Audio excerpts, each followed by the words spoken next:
Hello and welcome to another edition of Video Games to the Max. As we are here, sorry for the unintended layoff, but hey, there's lots to talk about. A new Witcher saga is starting in early development.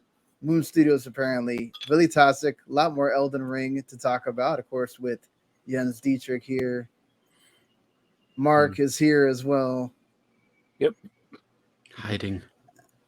hiding. If you're watching on video, on audio, I guess it's the same as always. And well, we got Morgan to talk about Horizon Forbidden West. Mark's finally at the end, got to the end. Strangers of Paradise, Final Fantasy Origin, Tunic, and more to discuss right after this. Hi, this is Natalie Lander, voice of Kinsey, Tara Branford, Stargirl, and many others. You are listening to a W2Mnet podcast. You can visit W2Mnet.com for other podcasts about entertainment, video games, sports, and wrestling.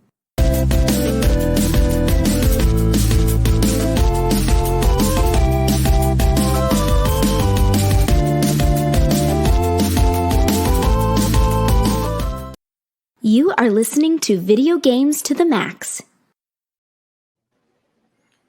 All right, so just letting you know before we get started. Of course, you can always listen to this on any podcast service that's out there: Apple, Google, or Spotify, Stitcher, Overcast, anywhere that you have a podcast service or pretty much on there at this point. You can just subscribe to the whole W2M network to get everything we do, which basically covers everything from sports to all kinds of movies, music, quiz shows, everything in between there. And of course, you can watch us on YouTube on demand as well. If you want to watch the video, we are on W2Mnet on Twitch. And then you can also watch us live on the Facebook page as well.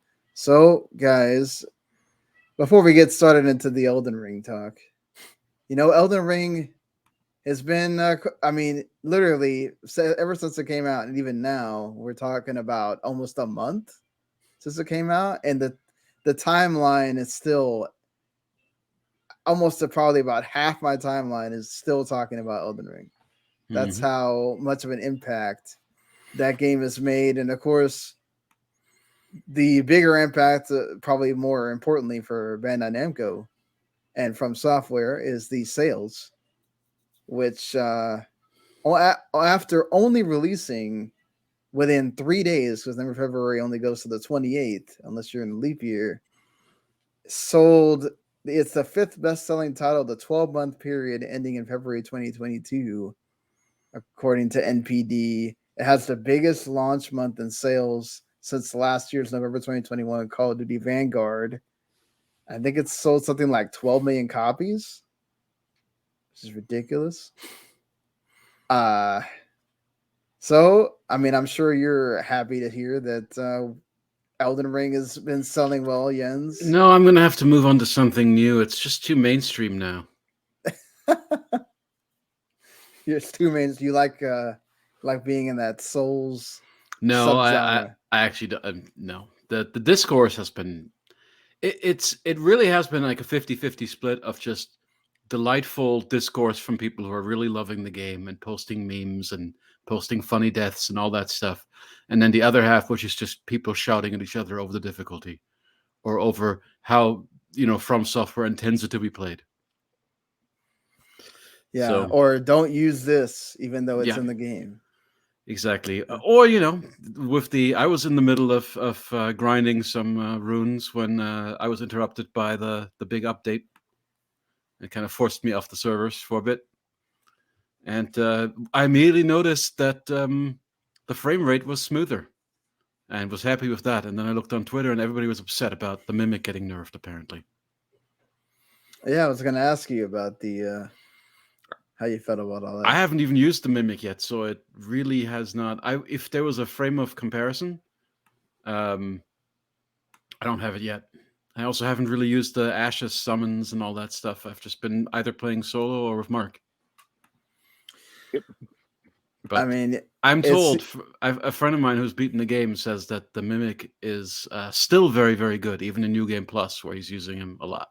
So I've heard that like towards the end of the game, people kind of started using it to kind of start getting through a lot faster, and then it got nerfed.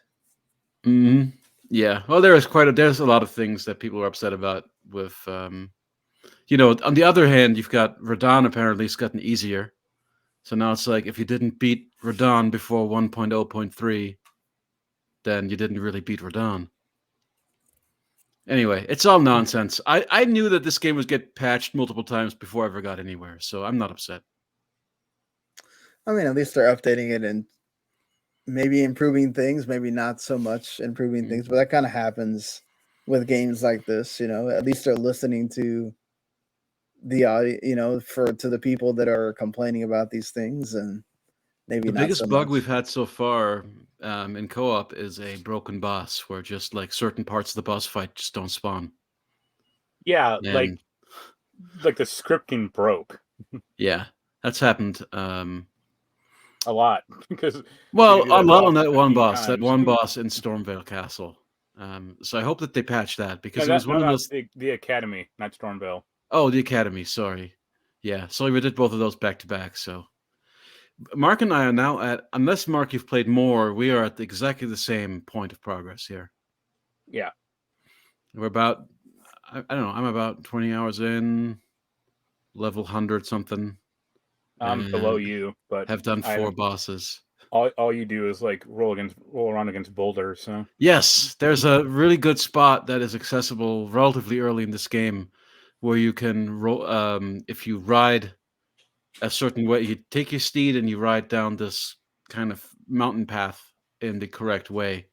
There's a bunch of like rolling enemies that spawn behind you and try and run you over, and you get out of the way and they roll into the abyss. And there's your 2,000 souls per thing. So you can kind of run. You can run about 4,000. So I keep calling them souls. I'm always going to call them souls and bonfires and all those things, just because that's the terminology that's seared into my brain. But yeah, you can get about 4,000 runes in about a minute and a half, and then you do it again and again and again. What a involved gameplay loop. Well, it's something to listen to music to while doing. Anything that you guys have experienced in co-op that you feel like makes the game better? You want to talk about the big dragon fight? Oh my God, we need to talk about that. That is, we've always had, Mark and I had all sorts of, pain in the ass invasions when we did Demon Souls together. But I think this, I don't know, Mark, does this one take the cake? I was maybe a little bit more upset by some of the people in that, in 1.4, when we had to get all those witch ingredients. Yep. To save the witch. But no, this just in terms of comedy, I think beats it. Because this is okay, so I've been relying a lot on Mark with enemies that are not safe to fight as a melee character, because I'm doing 100% melee. I'm like the dex strength build, basically. And Mark is, of course, playing a mage, and like he likes to do in these games. Yep. So I've been relying on Mark to deal with certain enemies from afar. And this dragon, which is a dragon out in the open world, was one of those. But it's interesting. So normally in the Souls, when you go into the boss arena, it sequesters you from the rest of the game. And you can't get invaded. Well, there's now bosses in the open world. And you can get invaded in the open world. And you will if you're in co-op. So yeah, we've had quite a few people who've decided that they want to interfere with us while we're just trying to get through the game, minding our own business. And this guy, so there's basically this like rock formation that it's safe for mage to stand on and cheese this dragon. So that's what Mark was doing. Mark had jumped up on this rock and was spamming this dragon from afar. And I was really just rocks at it. Yeah, I was really just kind of peeking around the corners, trying, carefully and staying behind cover for most of this. And until this invader spawns in the middle of us being in this boss fight, runs up to us, jumps up on that little rock, kills Mark immediately. The dragon killed me. Oh, the I wasn't dragon like, killed you. Okay, I thought yeah, I that he wasn't killed being you. careful enough, but Okay. Well, you died while he was running around. It looked like he was coming to get you, and then suddenly you died. So I just assumed that he killed you. Anyway, but yeah, he is running around, and so I'm in this duel with this guy with the main boss having like a sliver of health left, and no way to deal with him really. Well, I guess if I was good enough to feel like I could take this invader on no. confidently, I would have done it. But I did not feel confident fighting this guy because he seemed way better equipped. So I just started rolling, and I was rolling and rolling and rolling, and then I was able to evade this guy like long enough for Mark to put his sign back down. So I re-summoned Mark in the middle of fighting this invader. And then it became this thing of like me distracting the invader long enough for another couple minutes while Mark was finishing the boss. So it became this Wow. weird, like it was a boss, like it was like a dual boss fight where I was fighting a human being and Mark was fighting a giant dragon. Yeah. And it was really not. Well, I think we how it was killed meant to be done, but we killed the dragon, and then I immediately killed the invader. you did, yes. Well, once you've got two people, once it's 2 against 1, Yeah. that's the thing. But you were like, it was like, no, you fight the dragon while I roll around this guy. But yeah, being invader still sucks. But of Yeah, course, I found good. It's part of the game. All that stuff. it's a lot easier in this game though because it is way more open. That's true. Well, easier in the sense that we've had invaders that basically were just fumbling around the open world trying to find us and couldn't find us, and eventually then just gave up. And then And it's just an insta win. You get your little your multiplayer item reward. it's still early enough so where like they aren't god tier about killing other people yet. That's also true. You fight a lot of people who are basically at the same level as you. Yeah. But yeah, this guy.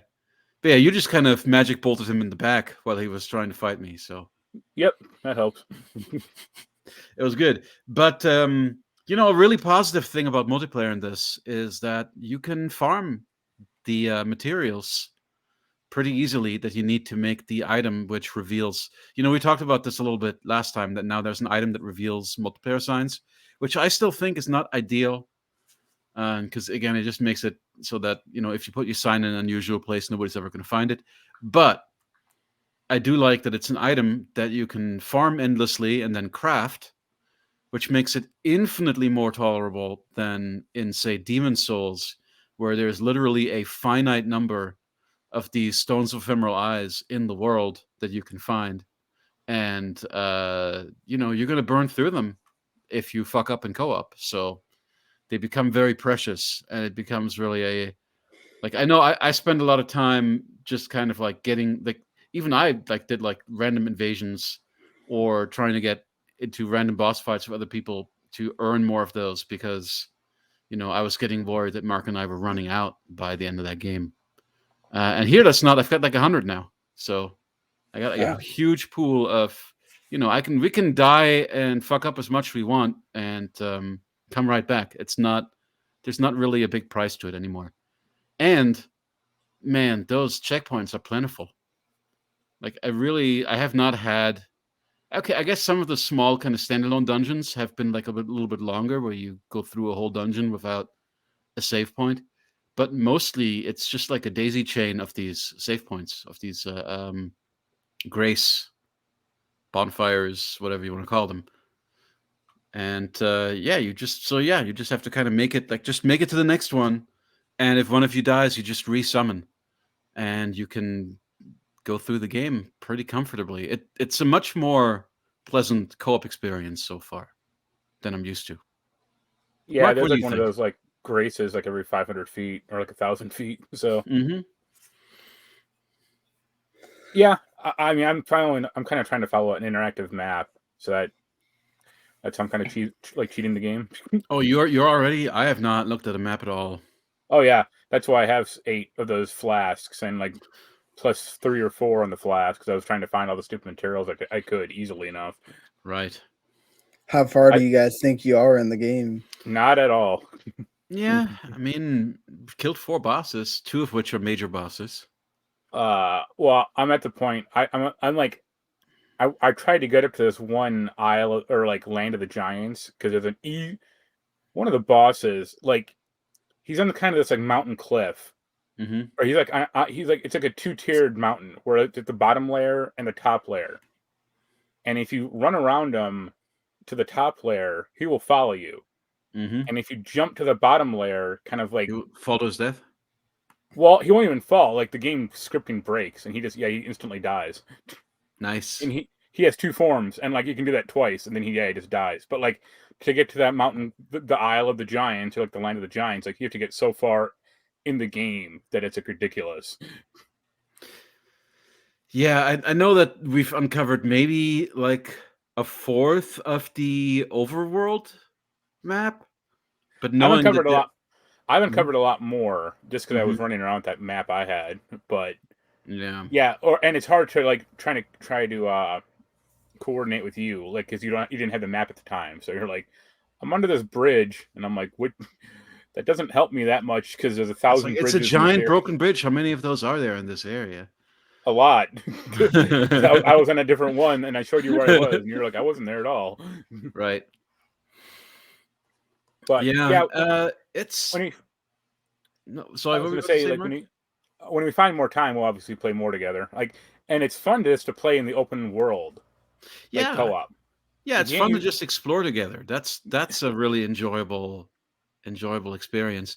Again, something I'm not used to from a Souls game. Usually in a Souls game, it's like, okay, I've cleared the way to the boss, and I just need like that last push, or it's like a particular section of the dungeon that you're going in with a goal in mind, right? It's not like, oh yeah, I'll just summon you and we'll hang out. Like I've never yeah. done that before. Never done that before in the Souls. It just was too expensive to do it. Yeah. But the bummer is like in co-op you can't use the horse. You can't use the horse at all. Let's And make Oh, it you slower. can't. no, You can't use the horse at all. nope. Okay. Like it'd be nice if you could do like a co-op horse, or Oh, that'd be cool. So that why uh, can't each of you have your own horse? that would also be nice. But no. Yeah, no, I think it's maybe they just don't want people to desync by getting too far away from each other or something. I mean, you could have like a Yeah. range. With the horse, you cover a lot more ground Yeah. very Yeah. quickly. I'm not bothered by it. Like, I'm so I ran all over fucking Assassin's Creed Origins for hours and hours and hours and hours. I mean, you had a horse in that game. Yeah, but you weren't using it a lot on like islands and things. I don't know. Most of the time, I wasn't using the horse. No. Are you're not thinking of Valhalla, are you? Did you have a No. horse? Origins, you had Origins and Odyssey, you had horses, or you had animals. Right. Okay. Yeah. Well, I don't. So far, I have not been like fed up with having to walk too much. Right. Like nothing is that crazy far apart from each other. Obviously, the horse is super convenient and awesome and satisfying to use, but Well, plus the fact you can travel any grace is nice. it is a worthwhile trade-off. And yeah, there are so many warp points that it really doesn't. You kind of don't even need it. Yeah. Although in co-op you can't use those either. Well, yeah, you can't fast travel while you're in but you could actually. That's not true because we did it all the time. Because all you have to do is leave. Yeah. And Briefly, I travel to wherever next we're going next, and then you put your sign back down and resummon you. Yeah. They've made it. But It's still a little awkward. But Right? why have that wraparound? Like I don't understand. Like the core player should be able to just say, "Hey, we're gonna go here." Yeah, that I don't understand why you have to like do that circumventing to get that to work. Well, a lot of this is they intend you to kind of stay in an area and it's still bad like game run it design. together until you die or whatever. So Yeah. like this idea of just kind of min-maxing your experience is not something that they really want you to do. But what I do appreciate is that you can circumvent all that stuff now. It's not so like if you want to play it a certain way, like sure, it's maybe a tiny bit more effort than in a normal game or a better designed game, as the Horizon devs might call it. But it works. That's what matters. It works really well, actually. Yeah. Really enjoying the co-op. Mark, what's your favorite boss so far that we've done? Probably that the dragon one. Really? Yeah. No, Okay. I meant the guy with the dragon head. Who, cuts off his Oh, arm. yeah. That's because every Margit dragon so or far for you has just been spam dragon from afar. Yeah. Which is not particularly Margot. exciting. But that's the Yeah. Demon Souls experience. I remember spamming the dragons in the original Demon Souls with arrows back in the day, and just like taking 3 hours to kill one of them. Yeah. Damn. I mean, that's dedication there. I faced the dragon that Jens was talking about earlier alone on my game, and yeah, it took a while. Yeah. Well, your issue is so Mark, of course, is working with a finite pool of magic. Yeah. That he has to refresh. So when he's in my game, actually, again, it can be cheesed. Where if Mark runs out of magic, he can just drop out of the game, and I resummon him, and then he's got his magic again. Right. Wow. Okay. But when Mark is in it. The one downside though is when you in co-op your half rations. Your potions get halved. So I have 8 That's potions. always been the case. Every Souls game. Yeah, that's dumb. Sure. I do kind of agree with that though, because it like makes it to where it keeps the like difficulty a little bit of. Yeah, I mean, all of the things that people complain about it kind of keep the difficulty a little bit in their own way. But I'm used to that. That's not new. But Mark, even with having double the flasks, your issue then becomes that you can't just step away from a boss fight, refresh your shit, and come back. Yeah, like once you're in a boss, once you're in like an actual boss arena, you can't. Once you pass through a fog door, you're stuck there. But I mean, even with the outside bosses, right? Like with that dragon, you couldn't go to like a grace and refresh your shit and go back to the dragon. He'd be full on health. Well, that's why I was helpful when I died, so that I can just when I ran back, then I was refreshed. Anyway. Yep, I'm sure there's people just tearing their hair out at how we're playing this game. Oh well. Like my first thing is like, okay, I'm going to be level 100 before I do anything. I'm going to grind levels for like the first 10 hours of this game. I'm only like level like 75, I think. So. Yeah. Well, to be fair, about 15 of my levels were just to get arcane up. It's not even something I'm using yet. I just know that I'm going to find a katana that requires arcane that I really want, and I don't want to be behind. Well, that katana is so far. I think it's after the big city, which I hear the city is huge, like the hugest area I've ever made. I have like half the key to that. I have to get the other half, and then the elevator opens. I need to look in that. So I know it's it's like that's like an elevator that requires a medallion. Yeah, and there's 2 pieces. And one is, I think, in the south of the map. Both are tied to boss fights. You know that big dragon, the sleeping one that you faced? Yeah, you said there was a little dungeon there. Yeah. I need to find that location again. I don't exactly remember. It's somewhere in like that big swampy, watery area. No, it's right above where your stupid boulder farming thing is. Oh, okay. It's like the sleepy dragon. Yeah, yes. it's like Fort something. Oh man, the sleepy dragon. I've seen so much conversation. Dragon that just stays asleep and then you just kill it. Although, I mean, Yen said you did it in like 45 minutes. Well, you could have. I was an idiot. I didn't have a bleed weapon. I now have a sweet. I now have that. It's kind of cool. It's like a giant sword, but it scales with dex, which is very unusual for a giant sword in the Souls game, and it has like a heavy bleed attribute. So if I'd had that sword, I could have probably killed that thing in like 10 minutes. But because I didn't, and I didn't like look up. I know people are talking about like use this item to get bleed damage on your weapon or whatever. It'll go much faster. I didn't do that, so. Yeah, but for me, I killed it with magic. Well, magic only took off like 10% of its health, and for the other 90%, I just was hacking away at it with like a dagger. Yeah, so it took me like an hour and 20 minutes.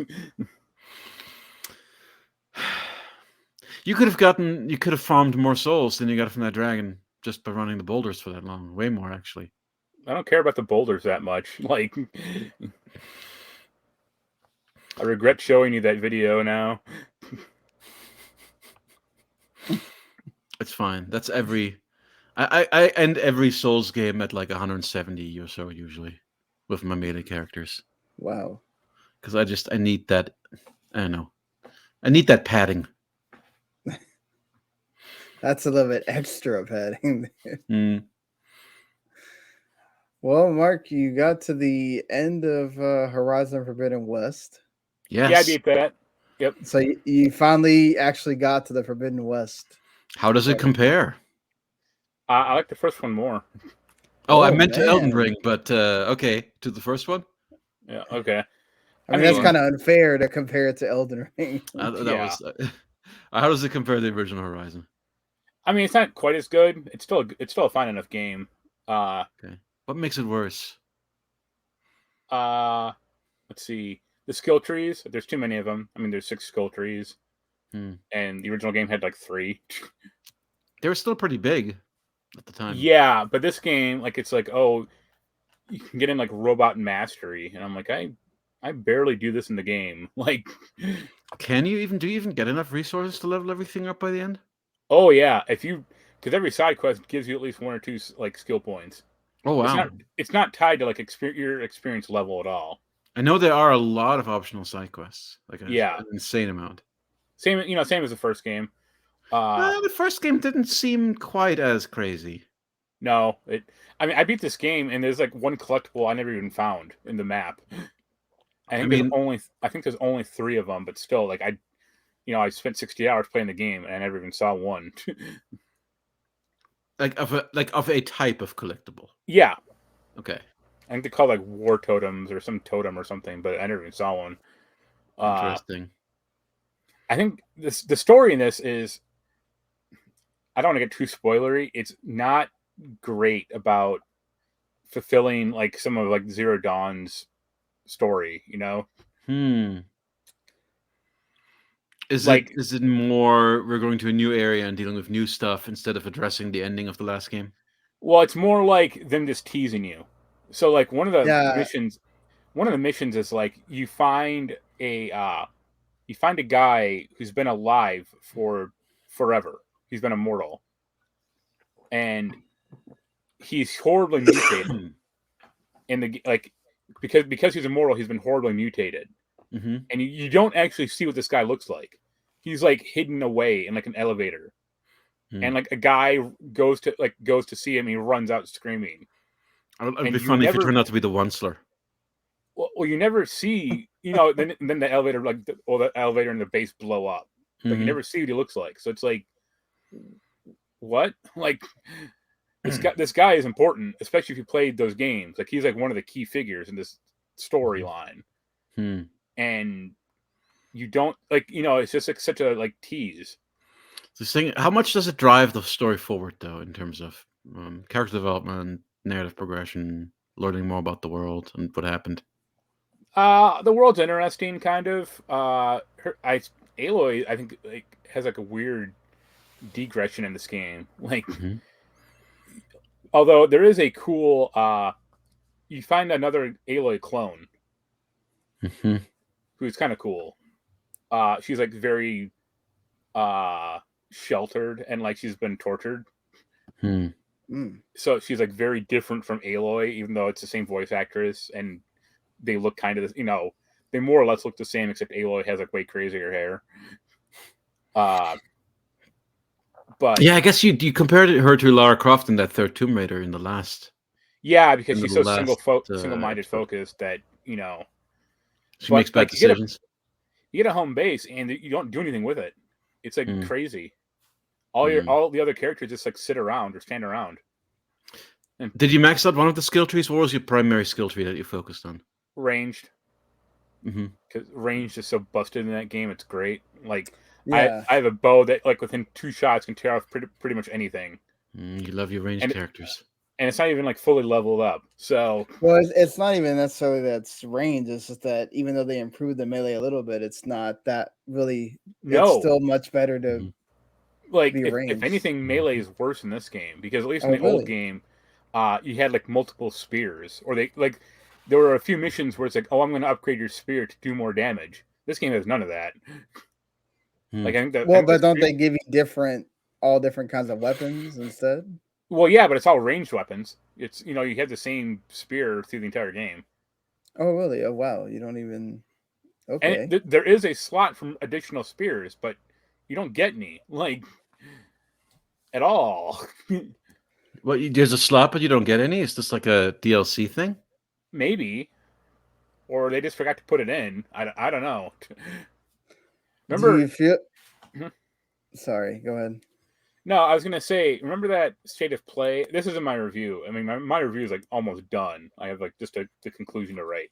But remember that state of play from 9 months ago? It was that 20-minute gameplay demo where Aloy is Yeah. trying to rescue the guy. That's not in the game at all. Really? And I don't mean It's not. that area is, and that big robot woolly mammoth looking fucker is, but that actual mission is not in the game. That Okay, so guy, they made it for. well, that guy just stands in your base or sits in your base all day getting drunk and wanting to play chess. It's you, Jens. Mm-hmm. Sure. But it feels like they just yanked it out, or because it's so really abrupt that he doesn't do anything. So Mm. I wish the mission was in the game, because that mission is also very dynamic. Or what they showed in that gameplay demo was oh, the robots are crawling around buildings and following you up this ruin, and it's that never happens in the game whatsoever. The robots in the game are actually kind of dumb. Yeah, but West Coast is cool. Does it feel like they're kind of trying to bridge it to a third game? Oh yeah, a third game is definitely going to happen, because it ends on the biggest cliffhanger ever. Oh, that's not. I hate when they do that with games because nothing's ever promised. It's like Yeah. I mean, Mass Effect 2 ended on a cliffhanger, but I thought that was a very fully formed game. This isn't, or not as much. Mm-hmm. So yeah, it just ends on a cliffhanger, and it's well, I'll probably play that, 5 years from now on the PlayStation 6 or whatever, or whenever the comes out. But It'll still be on PlayStation 5. yeah, it'll be the Yeah. busted version, or I half don't fully know. formed one. At the rate we're going, I think we're gonna see PlayStation 5 for a while. Those chips are not gonna all of a sudden be more in abundance than they are right now. No. Yeah. Also, there's no way to respect your character, which I thought was kind of interesting, because it's what happens if you go down a path that you don't want to? Yeah. Yeah. Seeing how basically nobody has been able to really experience the PlayStation 5 for the first 2 years of its lifespan, it only makes sense that it would be extended. Yeah. Yeah, Oh, definitely. I can't imagine them doing anything kind of. What do you think? 6 years, maybe? Oh no! I mean, they'll come out with some PlayStation 5 Slim probably 4 years from now. Well, a slim, but a variant, sure. Yeah. But I mean, some kind of PlayStation 5 Pro or something like that. Yeah, the variant always comes out 2 years before the next console. Yeah. Well, but anything yeah, else you wanna? it's a good game, but it just too much, almost too much of the same. It reminded me a lot of Far Cry 5. Oh God. Oh no! Don't Although say that. the story is infinitely better, Okay. so that does help. Or it's not. Do you get whisked away to terrible hallucinogenic sequences that you can't escape or have to rerun over and over again? No, but it just like I said, it just teases you about certain. Actually, there is a sequence that is kind of like that, but it just teases you so much about, oh, this other evil AI is coming to Earth, and it's all right, I guess. And also, the main bad guy gets punked out so hard in this game, it's hilarious. You don't even kill him like one of your buddies does. So that way, it's Aloy probably just gonna reveal that he's not the main bad guy then. Well, Oh, yeah, yeah. but he's the leader of the the small spoiler I'll give is there are future humans in this game that were off planet and now are coming back to Earth, and they're all evil, or mostly evil. And he's the leader of this group, and he gets you think oh, this is the bad, the worst guy, or he's the leader of the group, and he gets basically killed almost off screen. I will say the last boss fight is infinitely easier than Zero Dawn's. God, I don't even remember the Zero Dawn final boss It was like fight. a huge mech or like a Yeah. huge like Weak Metal Gear point. Solid looking thing. Mm-hmm. But Is I this? hated. Yeah. I Yeah. remember that boss fight. 'Cause I really disliked it. But so this one's like, yeah, I beat it in like 2 or 3 tries. Okay. But that's about it for me. How about you? How's Strangers in Paradise, or what the hell it's called? Stranger of Paradise Final Fantasy Origin. Oh, have you actually been playing that? Yes, I Oh, bought So, very the game. exciting. Yeah, I think Jens mentioned it. I tried the demo to this game. I absolutely hated it. Why? I felt combat was very clunky. I tried to play like as a mage and as like a warrior. The warrior, like the sword warrior, is fine, but like I tried to use like the knuckle guy, and it's like this is bad.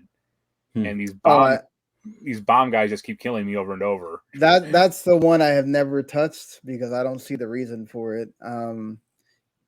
So just I guess put this out there. It is very much everything that you see in the trailers. Very campy. Very the story is all kind of bits and pieced out because you're not walking around a world map. It's very almost Oh, reminds me of like Final Fantasy X-2, Hmm. where there's a thing, you go to it, and then all of a sudden you appear in the world, and then they go to a little story section, and then you're going to go to the dungeon, and then you're in the dungeon, and then you walk around in the dungeon or whatever, but you're not going to walk around Cornelia or any of these other places like you would in the original NES game.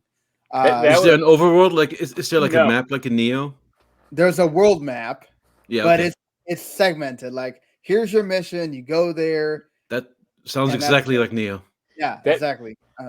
that was something I saw in the demo when in like the first town. Is like there's like a menu for like talk to people, Yes, Mhm. this and separate it's the most like menu. it's like the most baffling thing in the world because you like talk to someone and like they like load up like a conversation sequence of this like random person, and you're like, why are you doing this? Yeah, it feels so just kind of like they threw it in there.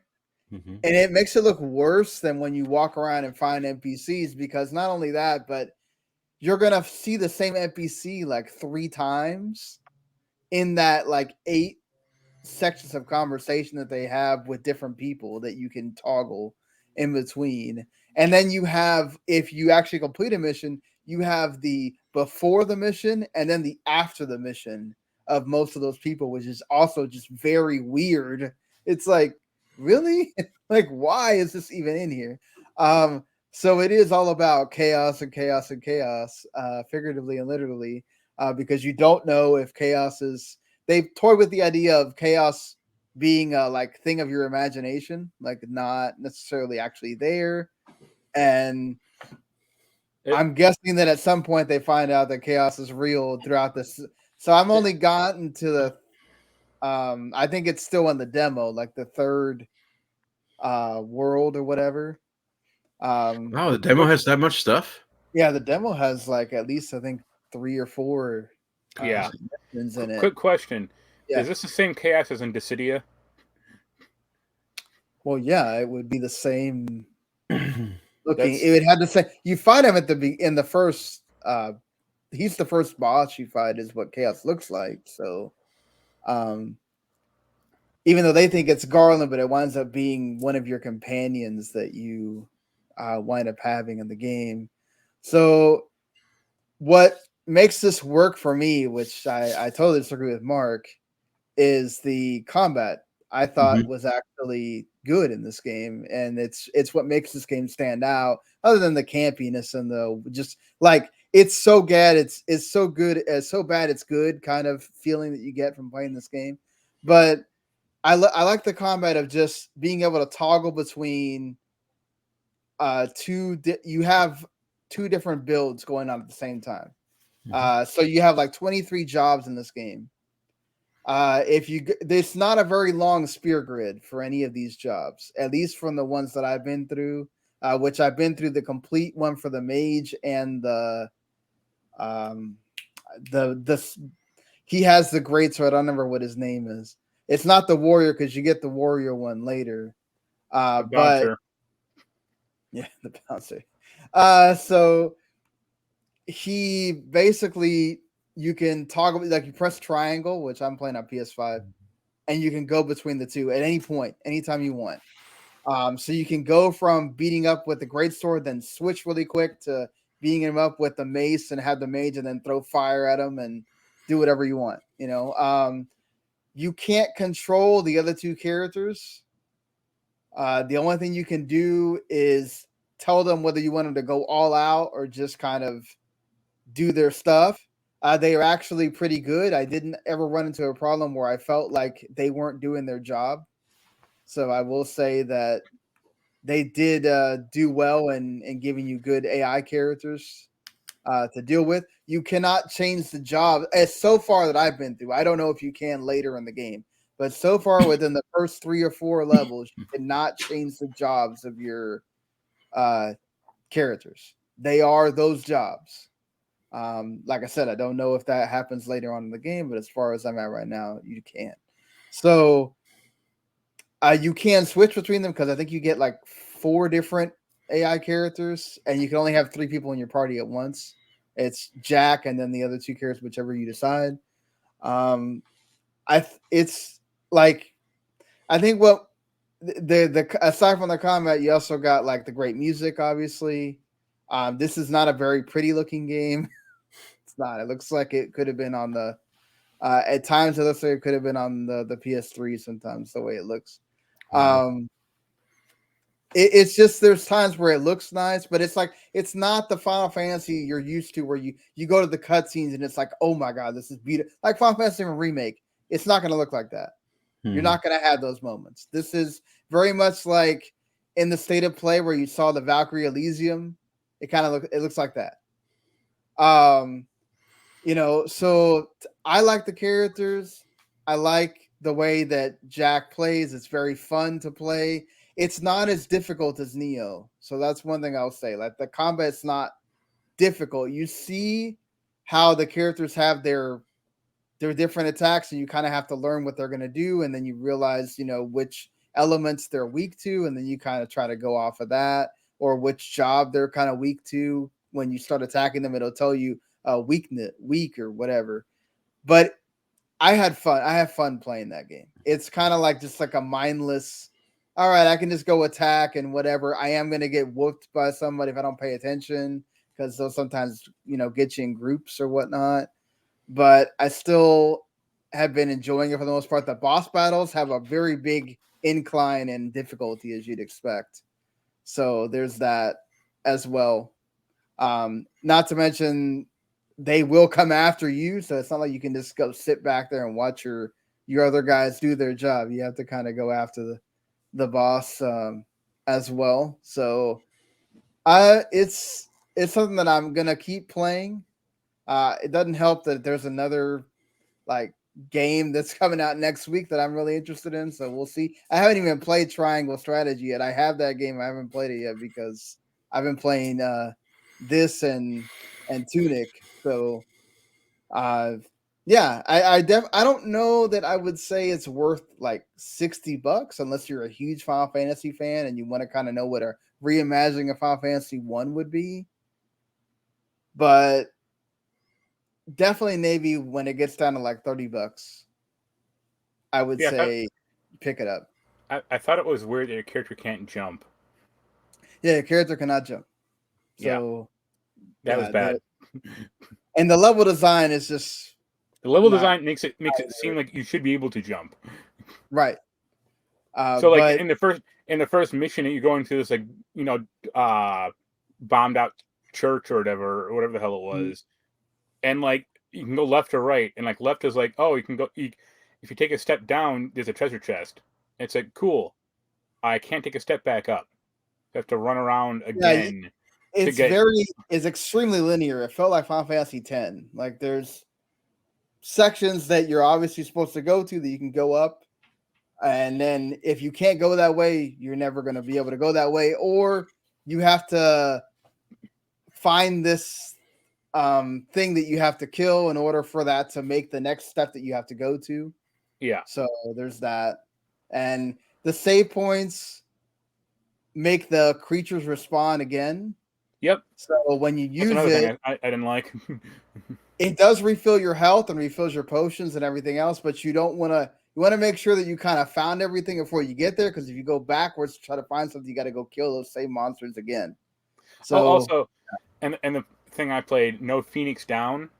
So like when I died, that was it. Even though I had potions still on me, like the game should like auto resurrect you with like 25% health. So you want to make sure that you, every time you run into a save point, you hit it and don't go by it, because that's where you're going to resurrect. So to be fair, there are save points close to the bosses, so it's not like you're going to have to do a huge chunk of, the section again if you die to the boss. It's usually like one little part where you might have to kill some enemies, and then you're right there at the boss again. So it never feels like totally unfair or anything. What I liked is like they give you so much loot in this game. So like literally you'll go from, I'm at level 11, whatever thing that you're wearing, and they actually wear what they have on constantly, like even in cutscenes. So whatever you decide to deck them out in, and you can deck out your other AI characters as well, that's what they're going to wear in the cutscenes. So that is kind of cool, as to like it makes it worth it to kind of play around and mess with that. But they do, it goes from like you might run to a level 14 thing, and then a level 11 thing, and a level 12 thing, and you kind of, some of them will give you like special attacks that you can use. So you might want to like keep that one instead of just going for the next level of thing. And they do have different attacks that you can use based on pressing R1 and then holding R2, and then different combinations that you do. So it makes it worth it, especially like the mage character. You definitely get that difference of each one has its own element. So that makes it benefit to actually raise up the mage character. But yeah, I think the job system is good. The combat's good. The story is kind of whatever. But yeah, I think it's worth it. Just maybe not necessarily something you want to jump out and buy immediately. But then again, if you don't do that, Square will say that the sales were disappointing. They'll say that anyway. And you may not get a reimagining of anything else. It's a Japanese game, so whatever the sales are, they're great. Yeah, I hate Western games. That they did something different, right? Like with a Final Fantasy. So I hope that maybe this will inspire them to do that with other Final Fantasies as well. Make another Dirge of Cerberus too. Yes, I don't know about that, but sure. I've also been playing Tunic. Well, hey, if you forget about the other big Square game, Chocobo GP. No, not buying that. I've got Mario Kart and its new courses to play, and not gonna bother with that. You don't want to buy a $50 mobile game? Nope, I'd rather not. Not really. So this game surprise launched on Game Pass. I figured it was going to wind up being on Game Pass because they would not let you buy the game until the day it came out. You could not pre-order this game. And of course, they waited till the day it came out to tell you that it was a Game Pass game, because they had that Twitch thing that they showed the final trailer for it, and then they were like, "Oh, it's on Game Pass," even though Finji had come out like I think 5 days before and said it wasn't. So the opposite of Death's Door, where everybody thought that game was going to be on Game Pass and it was not. This game actually wound up being on it, and it plays a lot like Death's Door. So the combat is very similar to Dark. It's actually, this combat is a lot more like Dark Souls than Death's Door. It's much slower. There's a stamina on the rolling, on the dodging. It has the old school Zelda equipping, where you have the 3 buttons that you have things equipped to, and then you have to unequip things to then equip other things. Dodge roll is always A, though, if you're using the Xbox. So there's that. I love the world. I love that you can explore in this game. Obviously, the fox is really cute. So that helps things too. I had to take the dodge. They do have accessibility things where you can take the stamina thing off the dodge roll. I took that off because that got on my nerves. I was like, you know what, this combat's kind of it's a little bit challenging. I don't need it telling me that I dodge roll 3 times and now I'm stuck and I can't do anything for a while. So I took that off. But aside from that, I've really been like enjoying just finding things in the world and finding the switches and finding where you're supposed to go. And they had this cool little instruction manual that you get piece by piece, and it's in this like weird language that Tunic has itself, and it kind of tells you what to do, but it's also like lets you discover other things along the way. So you're kind of constantly finding something new to figure out where that's supposed to go, like pieces of a puzzle or pieces in a dungeon or whatever. And like you figure out a little bit into the game, you figure out, oh, you can run by holding down A, and then all of a sudden now he runs. They have this. It tells you can block, but I have yet to been able to block in this game. It says you can hold LT, and then you're supposed to be able to hold RT and block. That doesn't happen for me. I just hold LT, knock him down, and then just dodge roll out of the way until you can kind of tell where his next attack's coming. But the boss battles are fun as well. There's quite a few of those. Man, I just love the way the game looks, and the music is great as well. Very much like Death Store on that front too. So if you have Game Pass or you just want to, you love this is much. So Death Store had the obviously Zelda inspired. This is much more of a love letter to Zelda. There's a lot more Zelda, especially the early Zelda games, where you can see where that comes from. So if you are a Zelda game fan like I have become recently since last year, this game is for you for sure. So those are the 2 games I've been playing mostly. Anything else besides Elden Ring for you, Jens? Nope. That's it. Just Elden Ring. All right, so let's get into talking about stuff that has been happening in the news here. So, yeah, I'll leave the Ori stuff for a little bit because that was not something I thought we were going to be talking about. And then all of a sudden, in the last couple of days, it just all of a sudden just exploded onto the scene of yet another studio that is apparently not great to work at. What do you know, folks? Not a great thing. But hey, I know you're excited about this, Jens. The next saga of The Witcher. Yes. And it's being made in Unreal Engine, not the Red Engine that the other games are made in. It's like, don't worry, we're not using the Red Engine this time. It'll be fine. Because Unreal Engine games are always perfect. Yep. Yeah, especially using the new Unreal Engine 5, so it's going to be looking good and looking good on the consoles as well. Yeah. Hopefully that'll, they'll be able to figure out how to use that to the best of its potential. I'm one of the defenders of Cyberpunk. I didn't think Cyberpunk was horrible. But, obviously I'm hoping that they're going to learn a lesson and finish the next Witcher before they put it out. I would think so. They were very adamant that there is nothing being decided on about what is in this Witcher saga. It is not called Witcher 4. It is a brand new saga. It's not going to be exclusive to a system, at least as of yet. They had a laundry list of stuff that they said, like making sure nobody posts this and puts this in a news story. We did not announce any of these things today. We just said that we're basically working on the next whatever Witcher is going to be. They should have Henry Cavill voice Geralt. You think they would pay that money? Sure. No, we the current Witcher. Firstly, the Witcher story. I don't know if you finished Witcher 3, Mark. No. But while there is room to continue with Geralt, it also sets up. It sets up new things.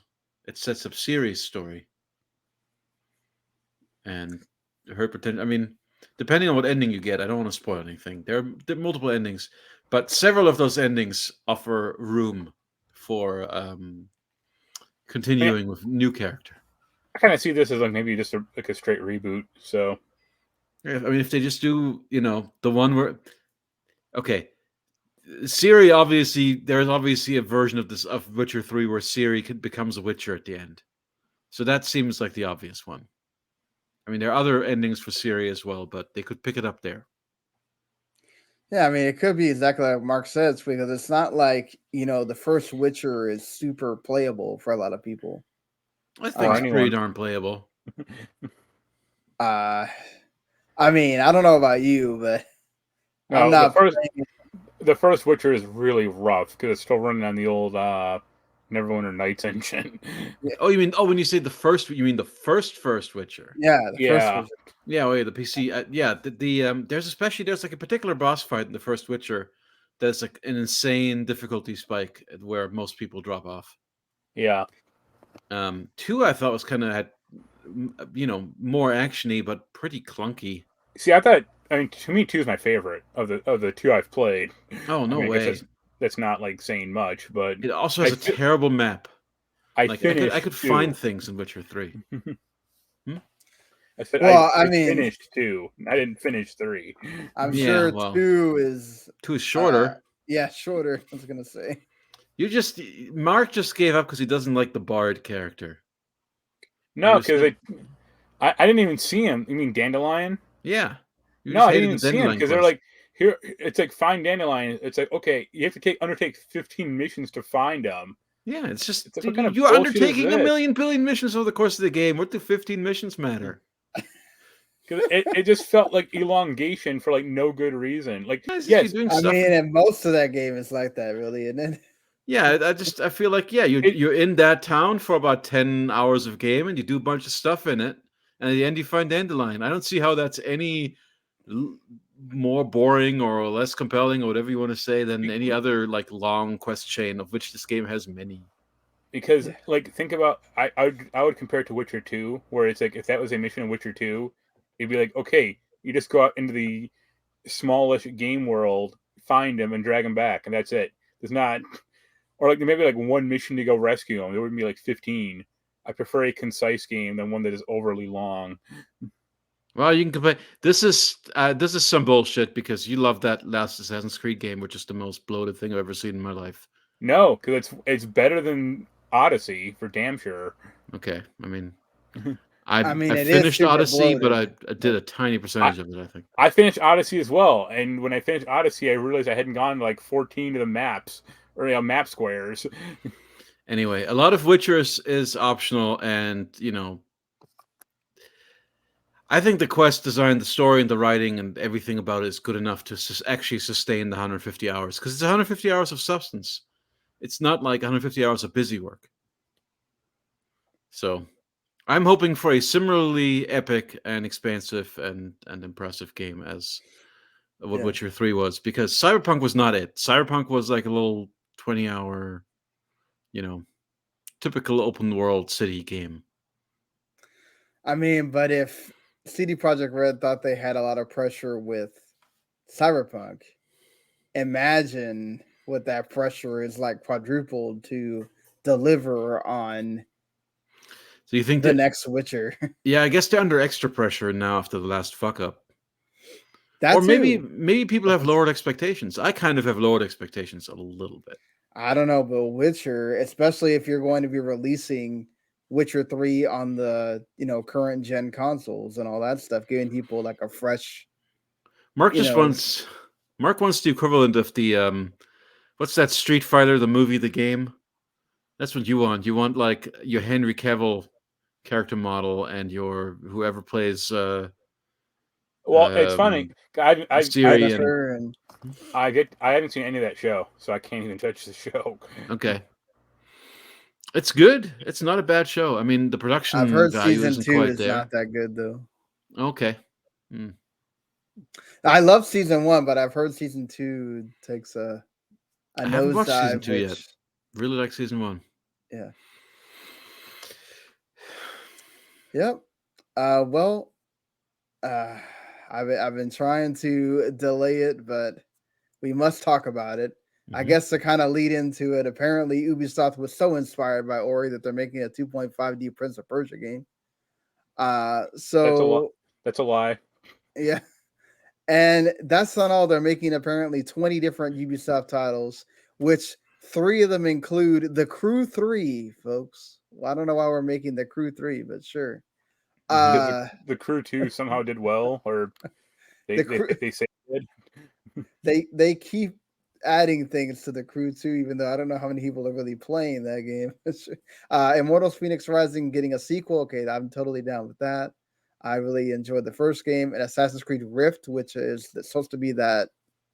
Isn't that supposed to be the? It's like the new spin-off, like the new mini game, because it's based. Oh, the new mini. Okay. I think at least. Plus the Assassin's Creed Infinity, which is supposed to be the that's like the big one. Service Assassin's Creed. Yeah. So and then they got that Roller Champions game, which apparently got delayed to late spring. I wouldn't be in that much of a hurry because with Riders Republic was kind of like a very polarizing game. A lot of people love that game. A lot of people can't stand that game. So Ubisoft keeps trying to make these like big sports games and they or even like racing games, and they never do well. Well, like just extreme sports, like or these sports that are not in the upper echelon of the major sports, right? Like Steep and Riders Republic and Trackmania, and then you get the Roller Champions. All right, well, we're gonna find one that sticks. We'll see if that's the case. Even though there are a lot of people that are kind of excited for Roller Champions, but we'll see if that actually releases this year or not. Well, since Moon Studios actually made 2 Ori games. According to VentureBeat, Jeff Grubb's joint over with Mike Minotti, they have a report, and of course also on Twitter you can see various developers from Moon that have worked at Moon Studios talking about how oppressive and sexist and weird and a lot of things this studio is. Of course, they're headquartered in Vienna, Austria. They were founded in 2010 by Thomas Mahler, and I don't know how to say that first name. Perhaps Jens Dietrich, Genadai, I don't know, Carol, and of course, sorry, I'm not gonna pretend that I know how to say that name. It's never struck me like that is not a French name that I know off the top of my head, like other than just how it's written, which Kennedy is as good a guess as mine. There you go. So one of the main things they kind of focus on is apparently they have this feeling of like not wanting to be censored. Which a lot of workplaces that go, oh, you have the freedom to speak your mind. You wind up not really being that way because somehow it winds up being exactly what happens with Moon Studios. So the 2 developers, the 2 main guys, end up chatting basically with each other at free will during these meetings with other people that work at the studio, and they're just like talking like nobody's around, like things you really shouldn't be saying at work. Like just, oh, nobody cares what you think. Oh, you're retarded. Oh, I really need a woman. Oh, like it's just like, really? I mean, it's like, oh, we're a no bullshit studio, so we just kind of need to say what we want. It's like y'all are also the bosses. Like you have to act like bosses also. Like it's not the way you should be really acting. I mean, of course, and then they had this thing against the media for some reason. They don't like to talk to the media at all. Is that one guy, the press sneak fucks guy working there then? I don't know, but like somebody tried to tell them that they won Game of the Year at an outlet, and they were like, didn't care. Told them, who cares what you think anyway? It's like, really? Apparently the new game, which is codenamed Forsaken, Mahler insisted that the main character's origin story needs to revolve around rape because that's going to inspire It's like That reminds me of that horrible shooter I played in the Xbox 360 with the animals. I forget the name of it, but it was terrible, and that was like a very sexual harassment type of story, or it like involved yeah. like animal rape. And I was like, Rape what is is the going? only way that they can come The way up they can with feel. developing a strong female character. Uh, It's like, well, she's That kind of hardened explain. on a revenge cake, whatever. That I kind of mean, there's explains that Tomb Raider reboot.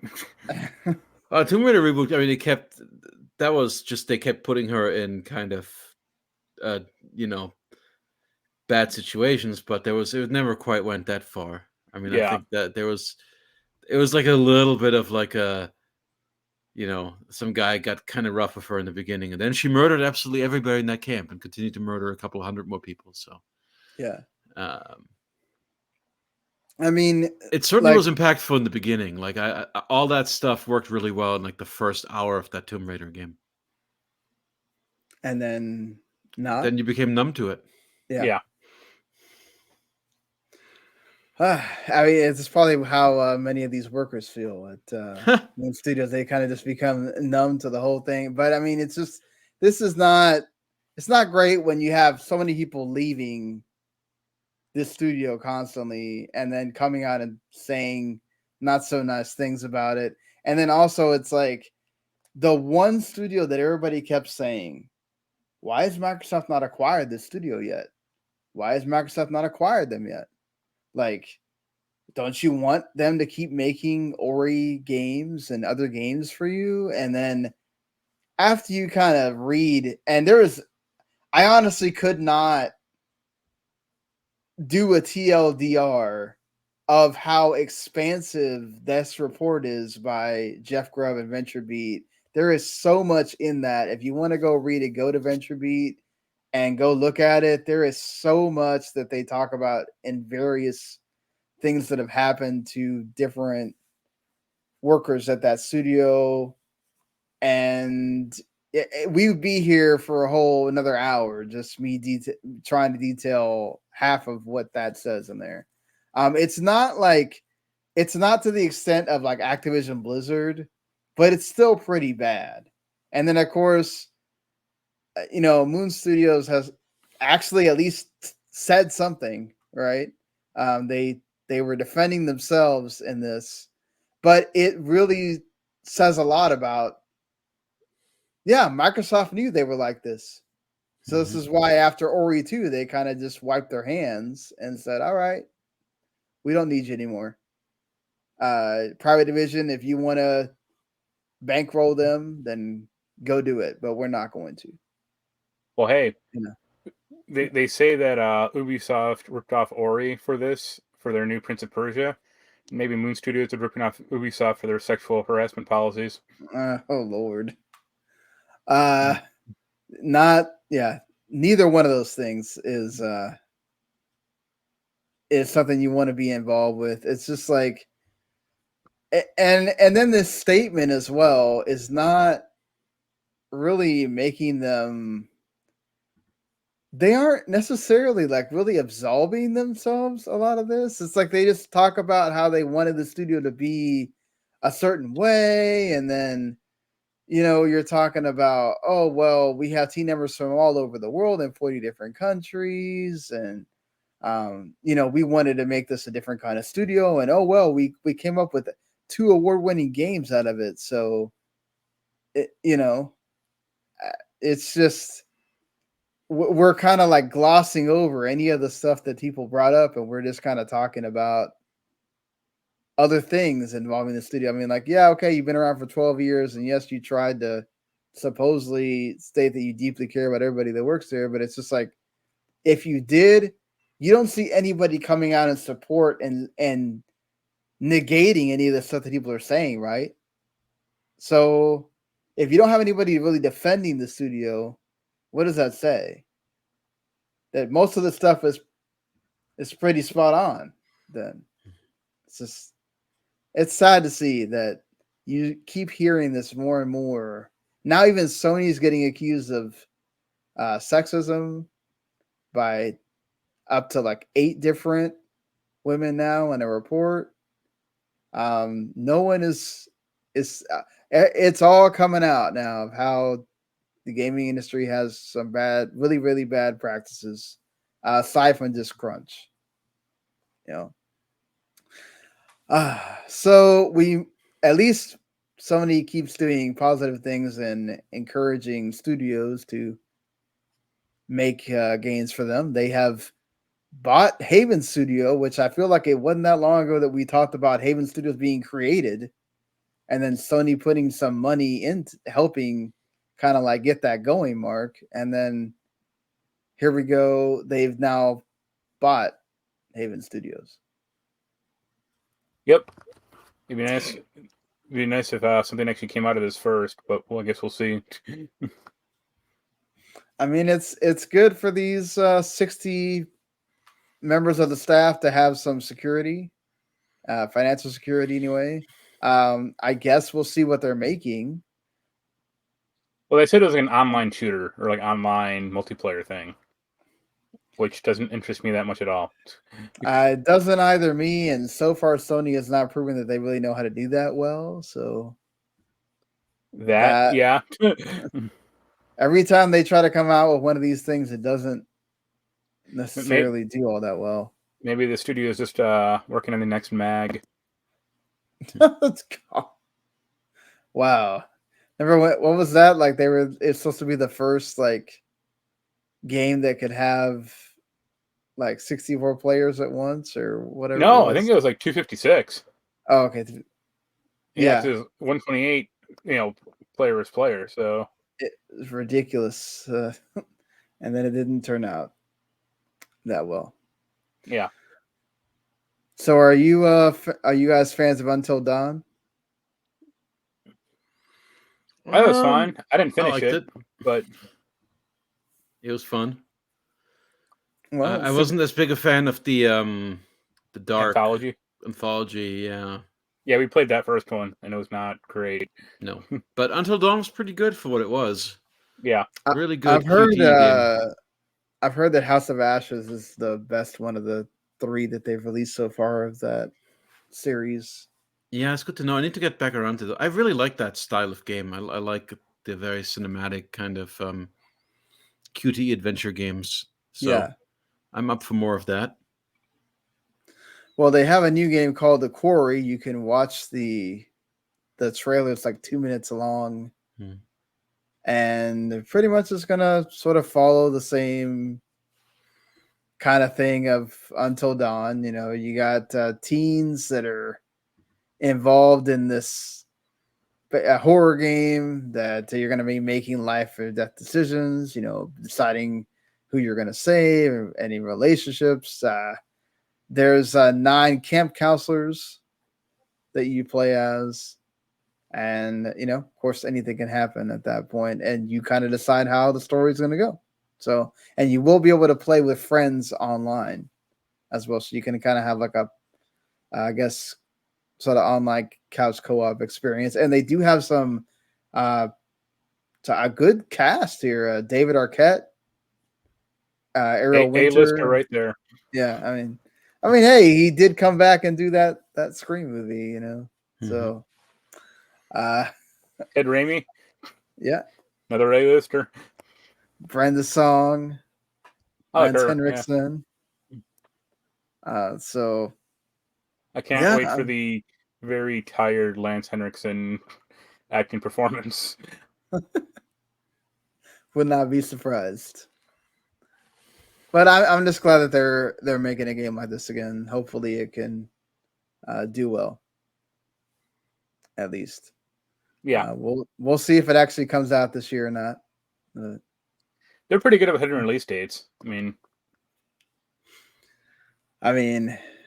Yeah, it's just it's weird. Like, there's been games that supposedly were supposed to come out 2023, and then now they moved them up, and then there's games that were going to come out this year, and they delayed them. So we've had kind of all things all over the place so far with game releases. But it has already been a stacked year. So if they keep releasing stuff in this year, my wallet is crying already. Speaking of, they want you to spend a lot of money on WWE superstars in 32K22, including the DLC. I don't know that I want to spend money on Logan Paul and Machine Gun Kelly, but sure. How dare you?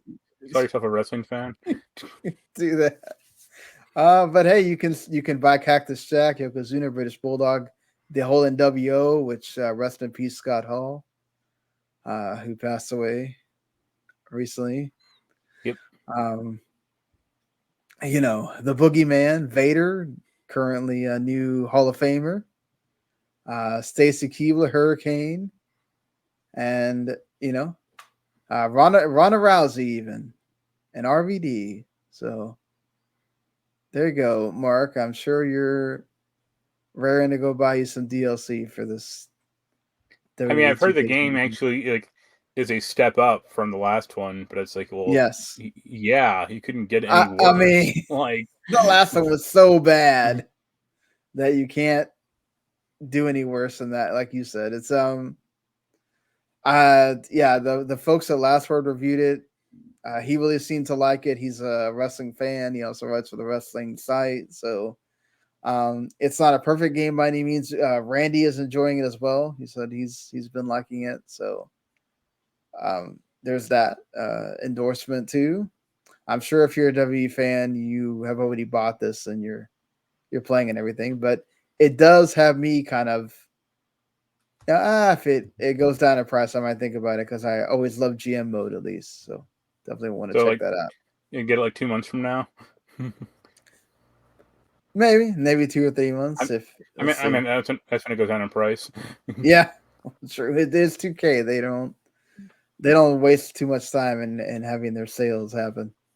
I wouldn't be surprised like Borderlands or not Borderlands, Tiny Tina, which comes out in a couple of days as well. Goes down in price pretty quick.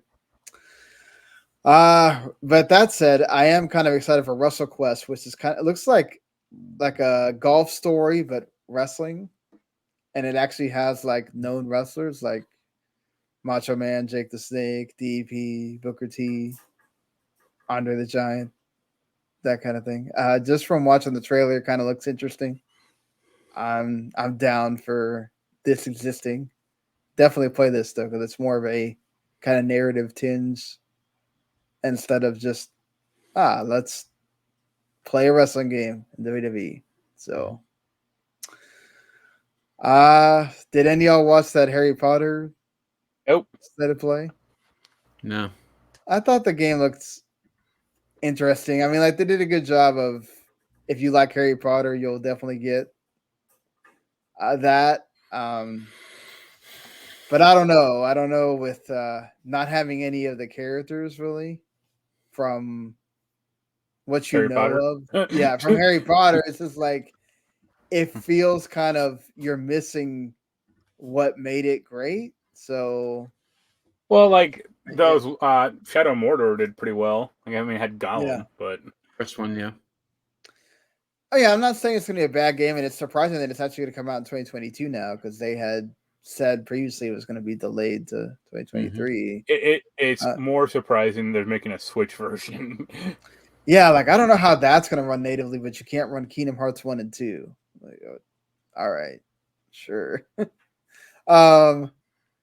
It looked, there was a lot in that. It felt like it kind of went on forever, honestly, but man, it felt like you're definitely going to get your money's worth if you want to be in that Harry Potter world, I guess.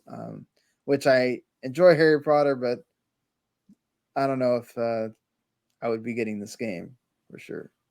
Mm-hmm. But hey, maybe I know Mark just loves him that Dino Crisis, so he is excited for that Exo Primal. Only the third one, with the jetpacks. Right. Yeah. Apparently, one of the producers of Dino Crisis is heavily involved in this game. Yeah. So maybe that's why they decided to have it look like it was and then fool everyone and call it something else. That's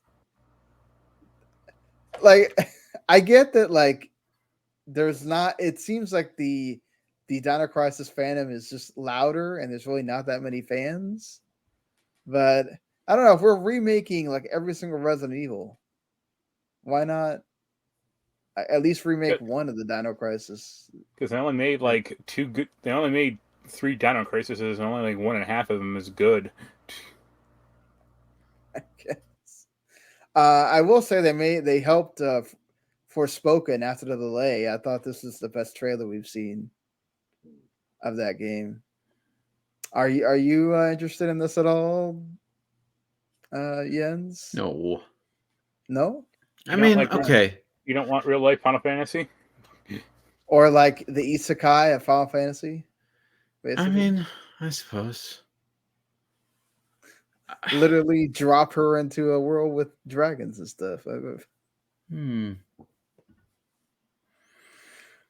I like the powers and stuff that she does, and then apparently there's this ring or something that like talks to her the whole time. Sure. I will say I was excited for the Ninja Turtles Cowabunga collection, although I don't know why we need to have like 4 versions of the same game, but sure. Which game? Tournament Fighters? Yeah, Tournament Fighters. They're all different. They are very different from one another. Okay, they are all right. Yeah. So there's a collection of all the Teenage Mutant Ninja Turtles games? Yep. Yeah, even the NES games and the Game Boy game and with online the Platinum Games one? No, not that one, and these are the good Turtles games.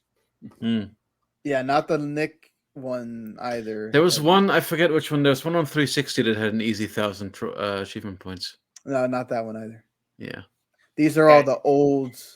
Yeah, it's just games. NES and like SNES to that era. The arcade game, Tournament Fighters, all that, even the Game Boy games. Yeah. Are you gonna get back into Returnal for the survival mode? Probably not. Mark? No. I was hoping. Play it. I'd gotten my hopes up that it was gonna have proper co-op, and I got briefly excited, and then Mark was like, "No, it's just like a wave mode." I was like, "Okay." I know, like you would think that would add a lot more to the game to have co-op in it. I would think it would also make narrative sense since there's like different versions of the same person in this world. Yeah, but they don't coexist like on the same. You're not running into each other. Yeah, but they could run into each other. You could canon your way around that. Yeah, I mean, in the game, this free update did come out today, so if you are wanting to go play the survival mode or campaign co-op, you can do that. No, well, this is campaign co-op. Yeah, but I think it's limited to just that tower thing. No, this is the tower thing is a survival mode. This is it actually does have campaign co-op in it. Oh, then Mark lied to me. Well, that's good. I didn't know. I thought it was just that thing. But if that's the case, then yeah, that'd be fine. Because looks like Returnal co-op is back on the menu, boys. Yeah. Yeah. So it'll have to be after. For you to play once, not like that it's a roguelike and then ignore completely. Just like Risk of Rain 2. But that's different. Risk of Rain was like it was asking us to run the same stupid encounter over and over again. I got news for you.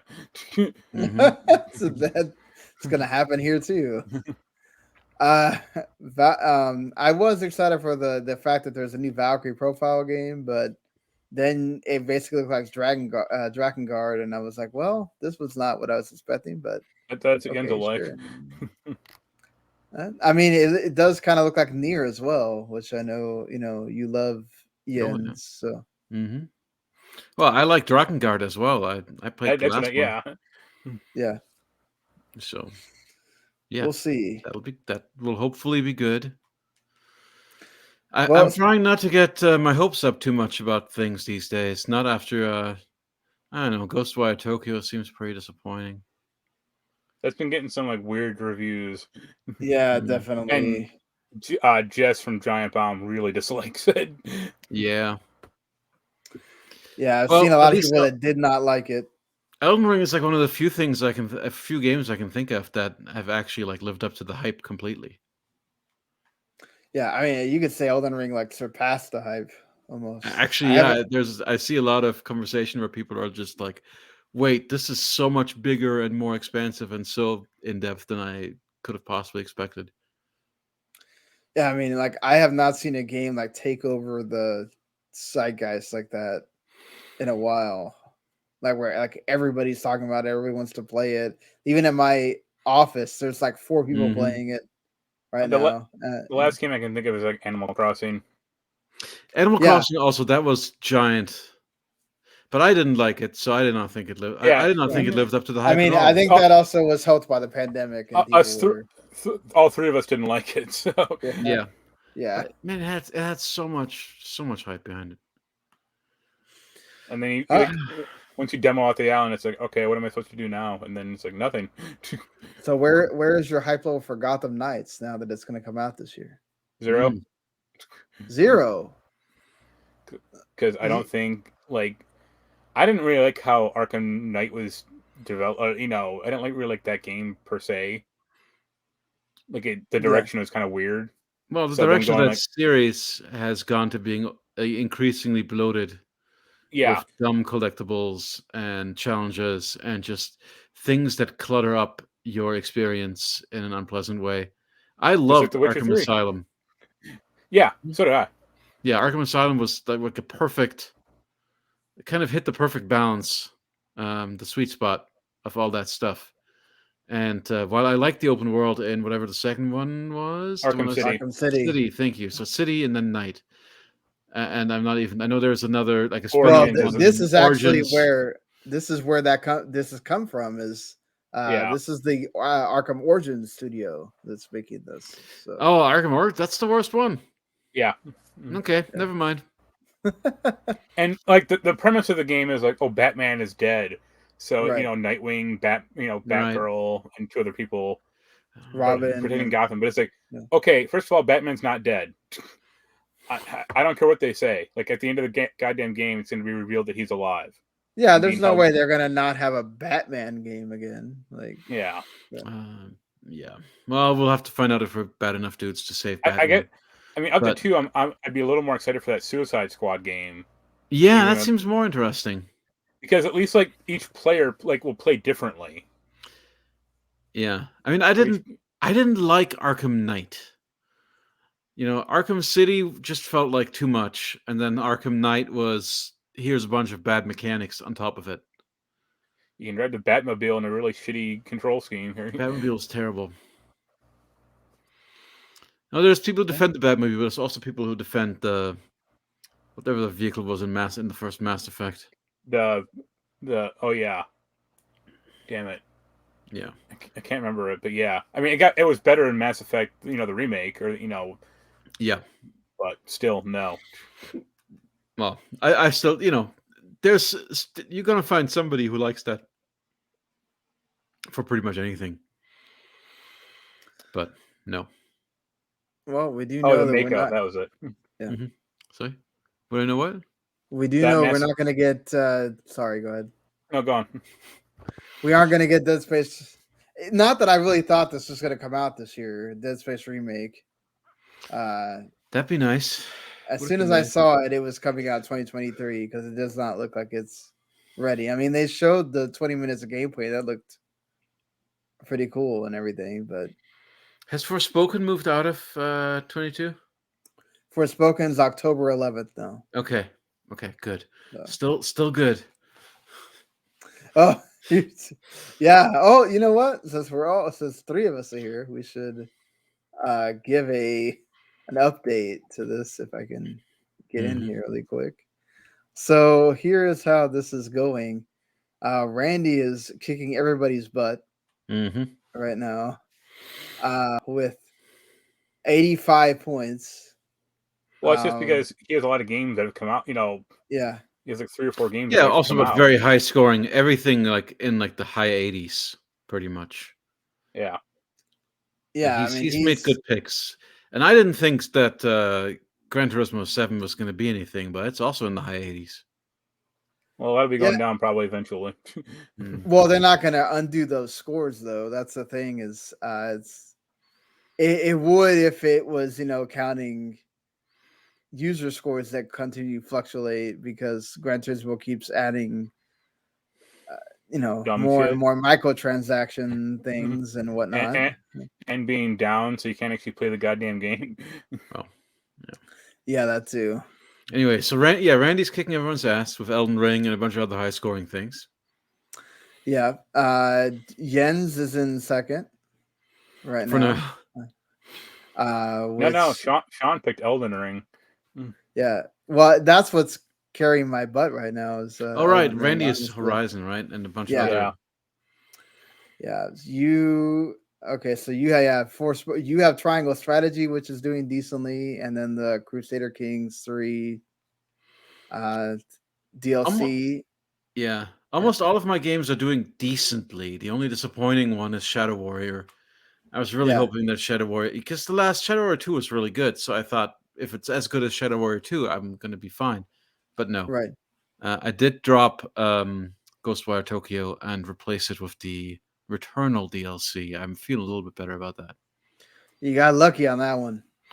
That you did it quick enough. Yeah. No, the warning signs were there. Mark, however, fell prey to the Babylon's Fall being absolute trash. Well, you should have never bet on that to begin with. That was insane. Don't worry, Square's going to fix it up eventually. I don't think so. The fact that they're having to come out and do damage control is not great. What are they doing? What are they doing for damage control? They're trying to like ask people like, what do you want the graphics to be? Like, do you think they should be better?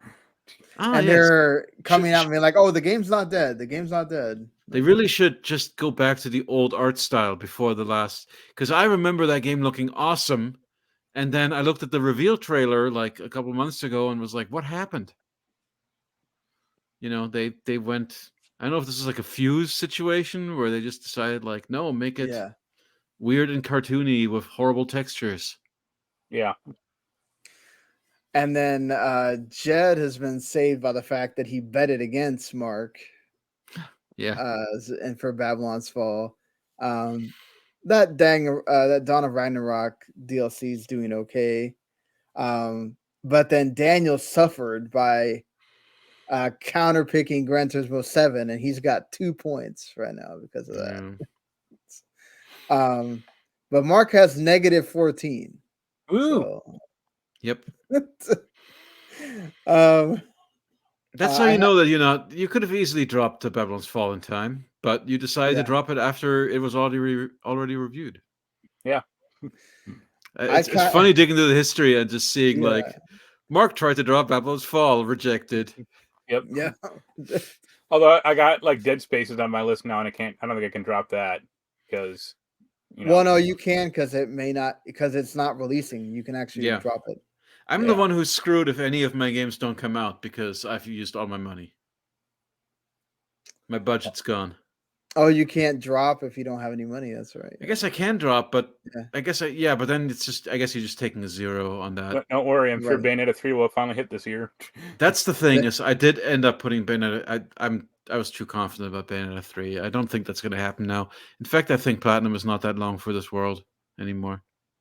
We'll see. Make another company, Clover Studios 2. I don't know. No, I mean we'll definitely see because there's still that big E3 type announced, direct from Nintendo around the June time. So I hope and pray that I'm wrong and Bayonetta 3 comes out this year and is amazing. Yeah, I mean, so far this is what the standings look like. We have Randy just running away with it with 86 points in first. Jens is in second with 42. I'm right behind him in third with 38. And then we got Jed with 34 and Daniel with 2 and Mark with negative 14. So maybe Mark will make the big comeback. We don't know yet. You have to actually take this thing seriously. Yeah, I'm not, so that helps. Might as well be the guy who auto-picked everything. I never played a fantasy like league or game in my life like this, so I don't care. So that you learn. It's okay.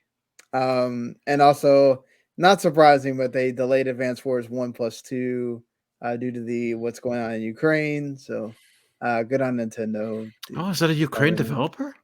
No, but No, it's the whole and like it's the Russians are the bad guys in the game, kind of. yeah, it's. I mean, it's Oh directly. no! Oh, Well, they're delaying it because they think it'd be triggering, Yeah, or they want to be exactly. respectful. Yeah, Yeah. exactly. Yes. Oh, that's some bullshit.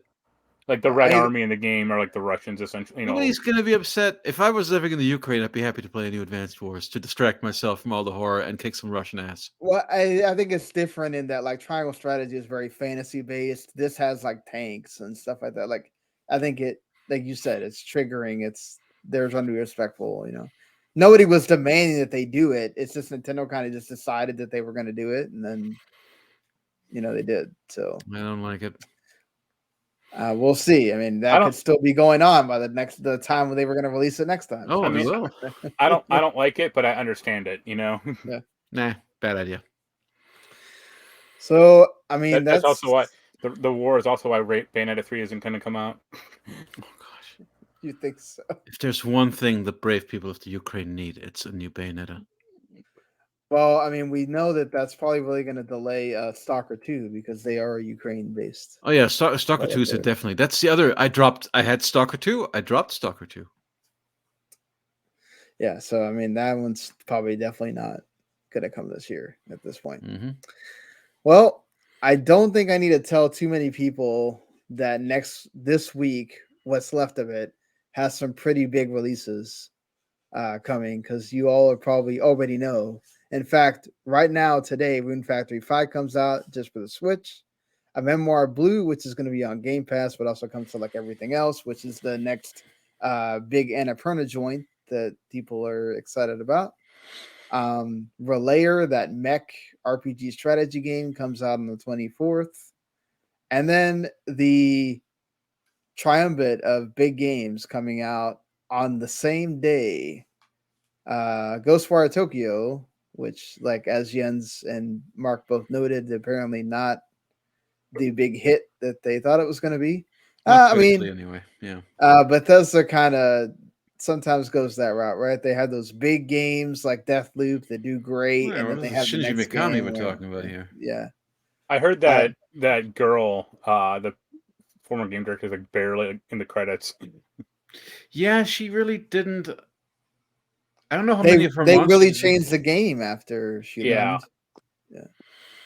I'd be curious. Like, she would never do it, but it'd be curious to interview her and to see like what was her original design for that game, or what was her vision supposed to be. That would be very interesting. I'm surprised you guys are not wanting to co-op Tiny Tina's Wonderlands. No, we played Borderlands 3, and that killed it for us. We like barely finished Borderlands 3 and didn't finish any DLC because like the gameplay in that game was kind of functional, more or less. Yeah. But like the personality is ass, and we muted the voices. Oh, that's not great. Oof. And she's like one of the worst offenders in that game. So I'm not a Tiny Tina hater. I think there are much worse characters than her, especially in Borderlands 3. Yeah, maybe. I'm kind of intrigued by the fact that you use magic and stuff, and it's not so much all shooting, but you're shooting magic. Like it's just like playing Hexen or something. Yeah. Oh, I loved Hexen though. Oh, it was great. Kirby and the Forgotten Land is one of my most anticipated games of the year, so I'm excited for in a couple of days. Oh, one thing I picked up is I picked up a boxed copy of Kirby Superstar. Ah, there you go. That's a great one right there. Yeah. So yeah, I mean, you got that. All three of those games coming. And Crusader Kings is coming for the consoles, so PS5 and I'll lose Jens to that as well. Yeah, I've been eager to try that. We'll see how the console port is. That'll be a tough one. Like I never was, like, not bad. Or which one? Didn't it do Crusader King 2? No, Crusader Kings 2 never came to consoles. I don't think any Crusader Kings come to consoles. They've ported Stellaris. Yeah. Oh yeah, that's in them. Okay. All right. Well, I think that's going to do it for the show this week. Again, thank you to Jens for joining us here and giving us more on Elden Ring and y'all's perspective of both playing it together, and then we'll be back next week talking about. Well, I'll be talking about Kirby, and we'll see what Marcus. I'm sure he will be continuing with Elden Ring and whatever else he is. Is this the Kirby game where Kirby can partially digest you and then control your body? Like he's the hat in Mario Galaxy? Okay. Yeah, he can a mouthful mode where he can control the car. Mouthful mode, that's it. Yeah. Vending machine Kirby coming near you. So yep. Yeah, start searching Rule 34 for mouthful mode. Until next time, we'll see everybody later. Later. Cheerio.